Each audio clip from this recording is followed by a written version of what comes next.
السلام علیکم ورحمۃ اللہ وبرکاتہ۔ ناظرین، استقبال ہے، سواگت ہے آپ کا viral news live studio Jalgaon, Maharashtra, India میں۔ میں آپ کا میزبان مفتی محمد ہارون ندوی۔ پرائم نیوز میں آج بہت ہی افسوسناک، اگر میں کہوں تو شاید غلط نہ ہوگا، میری زندگی میں جب سے خبریں بول رہا ہوں، سنا رہا ہوں، ایک دن تو وہ بھی آیا تھا جو بلیک ڈے تھا میری زندگی کا۔ میں خبروں کے دنیا کا سب سے تاریخ دن مانتا ہوں، جس دن میں اس خبر کو سنا رہا تھا جو فیصلہ سپریم کورٹ سے آیا تھا بابری مسجد کی زمین کو لے کر، اور یوں سمجھیے کہ شاید یہ بھی میری زندگی کا سب سے بدترین دن ہے کہ میں پھر اس خبر کو سنا رہا ہوں، جو بابری مسجد کے قاتل ہے، جن کو پوری دنیا جانتی ہے، جنہوں نے کیا کیا گل کھلائے تھے اور کیسے لوگوں کو بھڑکایا تھا، کیسے ریلیاں نکالی تھی، کیسے یاترائیں کی تھی، کتنے بے قصور ان کی زہریلی تقریروں کی وجہ سے کتنے بے قصوروں کی جانیں گئی تھی، کتنی مائیں یوں سمجھیے کہ بے سہارا، کتنے بوڑھے بزرگ ماں باپ ہوئے تھے اور کتنے بچے یتیم اور کتنی بہنیں ودوا ہوئی تھی۔ مجھے افسوس ہے کہ یہ تمام کی تمام بڑے پوتر ہے، بڑے پارسا ہے، ان سے کوئی گناہ نہیں ہوا ہے، ان سے کوئی جرم نہیں ہوا ہے۔ یہ میں نہیں کہہ رہا ہوں، عدالت کہہ رہی ہے۔ جی ہاں، سی بی آئی کی عدالت نے یہ بات کہی ہے۔ یہ تمام لوگ پوتر ہے، پارسا ہے، انہوں نے کوئی جرم نہیں کیا ہے، نہ انہوں نے بابری مسجد گرائی ہے، نہ ان کی وجہ سے کوئی ایسا معاملہ ہوا ہے۔ ہاں، یہ الگ بات ہے کہ سپریم کورٹ ایک طرف کہہ رہی ہے کہ بابری مسجد گری ہے اور بابری مسجد کو گرانا جرم ہے، اس کے گرانے والے مجرم ہیں، مگر افسوس یہ کہ مجرم تو اس کے گرانے والے ہیں، مگر پکڑے کس کو؟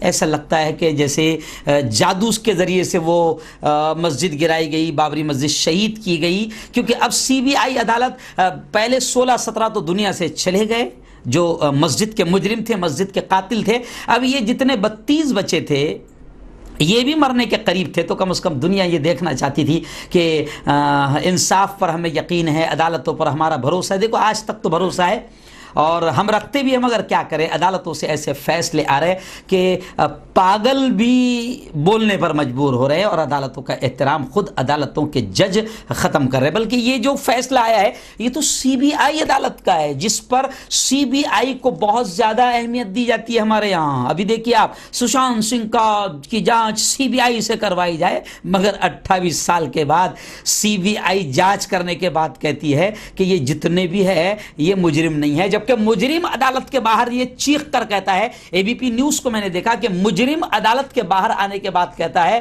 کہ مجھے گرو ہے اس بات پر، ہمیں فخر ہے اس بات پر کہ ہم نے مسجد کو توڑا، ہم نے مسجد کو گرایا، اور ہم نہیں گراتے تو پھر رام مندر کیسے بنتا؟ تو مجرم ایک طرف یہ کہہ رہا ہے اور عدالت کہہ رہی کہ نہیں بیٹا، تو نے نہیں توڑا، تو مجرم نہیں ہے، تو یاد کر، تو تھا ہی نہیں وہاں پر، تو نے مسجد نہیں توڑا ہے۔ اور عدالت نے جو الفاظ کہے ہیں، جو فیصلہ آیا ہے، اس وقت یوں سمجھیے کہ عدالتوں کا احترام لوگوں کے دلوں سے ختم ہوتا ہوا نظر آ رہا ہے۔ جی ہاں، مجھے یاد ہے کہ ابو عاصم اعظمی کی میں نے ویڈیو کل لگایا ہوں، ابو عاصم اعظمی نے بڑے سخت انداز میں سی بی آئی کے تعلق سے کہا ہے، وہ ویڈیو میرے چینل پر ضرور دیکھنا۔ ابو عاصم اعظمی کا میں نے بیان لگایا ہے، لیکن جب میں ان کے ساتھ تھا سیاست میں تو اکثر وہ اپنے بیانوں میں، بھاشنوں میں ایک شعر کہتے تھے کہ انصاف ظالموں کی حمایت میں جائے گا، انصاف ظالموں کی حمایت میں جائے گا، یہ بات ہے تو کون عدالت میں جائے گا؟ یعنی عدالت کا احترام ہی ختم ہو جائے گا۔ اور کسی نے بڑا پیارا شعر کہا کل کے فیصلے پر کہ قاتل کی یہ دلیل منصف نے مان لی، مقتول خود گرا تھا خنجر کے سامنے۔ جی ہاں، قاتل کی یہ دلیل منصف نے مان لی کہ مقتول خود گرا تھا خنجر کی دھار پر، یعنی قاتل بیچارہ بے قصور ہے، قاتل تو خنجر لے کر کھڑا تھا، یہ خود آیا اور خنجر پر گر گیا۔ تو یوں سمجھیے کہ جناب